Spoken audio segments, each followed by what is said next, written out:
रथयात्रा रे उपमुख्यमंत्री कनकवर्धन सिंहदेव को योगदान। पवित्र बाहुड़ा रथयात्रा अवसर में पाटनागढ़ सहर भक्ति आस्था और उत्सव मुखर परिवेश में उत्साहित हो उठिला।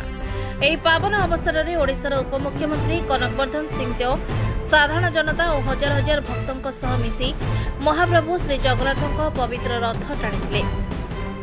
रथयात्रा समय भक्त मानक जय जगन्नाथ ध्वनि रे समग्र परिवेश प्रकम्पित हो उठिला।